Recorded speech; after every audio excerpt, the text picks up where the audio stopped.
మూడవ ట్రైమిస్టర్లో labour pains ని ఏ విధంగా అధిగమించాలి అనేది పలు అంశాలను పరిగణనలోకి తీసుకొని గైనకాలజిస్ట్తో చర్చించి డిసైడ్ చేసుకోవాలి. లేబర్ మొదలయ్యేందుకు ఇంకా చాలా సమయం ఉన్నా కూడా ముందుగానే ఈ విషయాలను చర్చించడం ద్వారా అప్పటికప్పుడు టెన్షన్ పడాల్సిన అవసరం ఉండదు.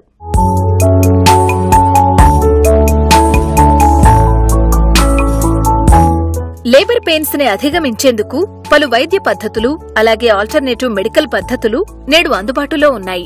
మూడవ ట్రైమిస్టర్లో ముఖ్యంగా 9వ నెల పడ్డాక ప్రతి గర్భిణి ఈ పద్ధతుల గురించి చక్కటి అవగాహన కలిగి ఉండాలి. నొప్పులను తట్టుకోలేమేమో అనే ఉద్దేశంతో ముందుగానే సి సెక్షన్ గురించి ఆలోచించకుండా పెయిన్ రిలీఫ్ ఇచ్చే పలు రకాల పద్ధతుల గురించి తెలుసుకోవడం తప్పనిసరి. చాలా మందికి నాకు నొప్పులు వస్తాయి, నొప్పుల్ని తట్టుకోగలనా లేదా అనే యాంగ్జైటీ ఎక్కువ షేర్ చేసుకున్నా చేసుకోకపోయినా అది మనసులో వాళ్ళకు ఉంటుంది. సో నేను అదే చెప్తాను వాళ్ళకి, నొప్పులు వస్తాయి, నొప్పులు నేను తట్టుకోను, అందుకనే నాకు సిజేరియన్ చేయండి అని నిన్ను నువ్వు ఎందుకు తక్కువ అంచనా వేసుకుంటున్నావు?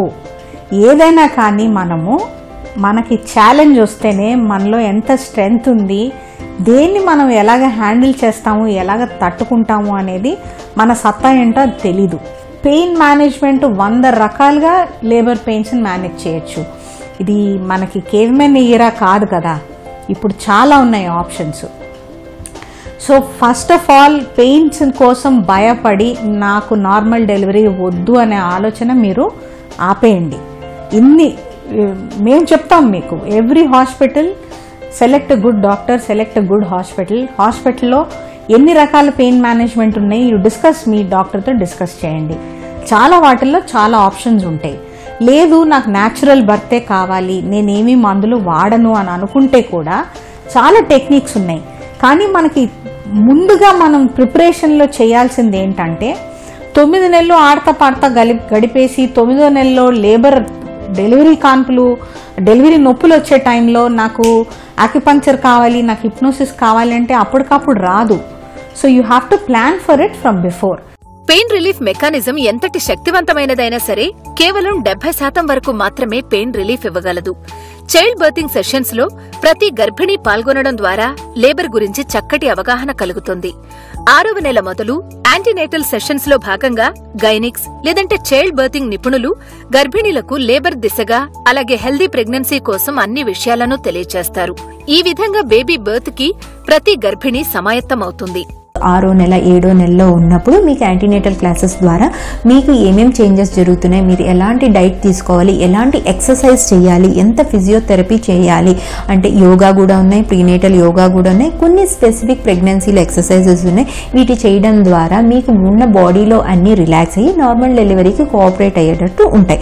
వీటితో పాటు మీకు బర్తింగ్ ప్లాన్స్ అని ఉంటాయన్నమాట. ఈ బర్తింగ్ ప్లాన్స్లో ఎలా డెలివరీ ప్లాన్ చేసుకోవాలి, ఏం టైప్లో డెలివరీ ప్లాన్ చేసుకోవాలి అనేది కూడా మీకు క్లియర్గా ఎక్స్ప్లెయిన్ చేస్తారు. జీవనరేఖ విమెన్స్ హెల్త్ లో హెల్త్ టిప్ మీకోసం. పెయిన్ రిలీఫ్ మెథడ్స్ ఇవన్నీ కూడాను లేబర్ పెయిన్ స్టార్ట్ అయినప్పుడు పేషెంట్ కి ఆప్షన్స్ ఇవ్వటం జరుగుతూ ఉంటుంది. ఈ ఆప్షన్స్ కూడా పేషెంట్ కండిషన్ ని బట్టి, వాళ్ళ స్టేజ్ ఆఫ్ లేబర్ ని బట్టి ఉంటుంది. ఇప్పుడు patient almost like 7 centimetres dilatation, 6 centimetres dilatation ఉన్నప్పుడు మనం తొందరగా డెలివరీ అవుతుంది అని అనుకున్నప్పుడు ఈ ఎంటనాక్స్ కానివ్వండి ఆర్ లమాస్ టెక్నిక్స్ కానీ ఇవన్నీ కూడా హెల్ప్ అవుతుంది. ఈ ఆప్షన్స్ అన్నీ కూడా అంటే ఈవెన్ ఎపిడ్యూరల్ కూడా 6-7 సెంటీమీటర్స్లో ఇవ్వడానికి అవకాశం ఉంటుంది. బట్ పెయిన్స్ వస్తూ ఉన్నప్పుడు పేషెంట్ పొజిషన్లో కూర్చోగలుగుతుందా ఇవన్నీ చూసి వాళ్ళకి డిఫరెంట్ మెథడ్స్ ఇవన్నీ కూడా ఆప్షన్ ఇవ్వడం జరుగుతూ ఉంటుంది. అదేవిధంగా ఎపిడ్యూరల్ అనే పెయిన్ రిలీఫ్ మెథడ్ మాత్రం ఏదైతే బ్యాక్ ఇంజెక్షన్ ఇవ్వాల్సి ఉంటుందో దానికి మాత్రము పేషెంట్కి క్లాటింగ్ ఫ్యాక్టర్స్ ప్రాబ్లం లేకుండా ఉండి, ప్లేట్లెట్స్ అన్నీ నార్మల్గా ఉండి అండ్ యాంటీకోయాగులెంట్స్ అనే డ్రగ్స్ మీద లేని అప్పుడు ఆ టైంలో వాళ్ళ కరెక్ట్గా ఆ టైమింగ్స్ చూసుకొని అప్పుడు ఇవ్వటానికి అవకాశం ఉంటుంది.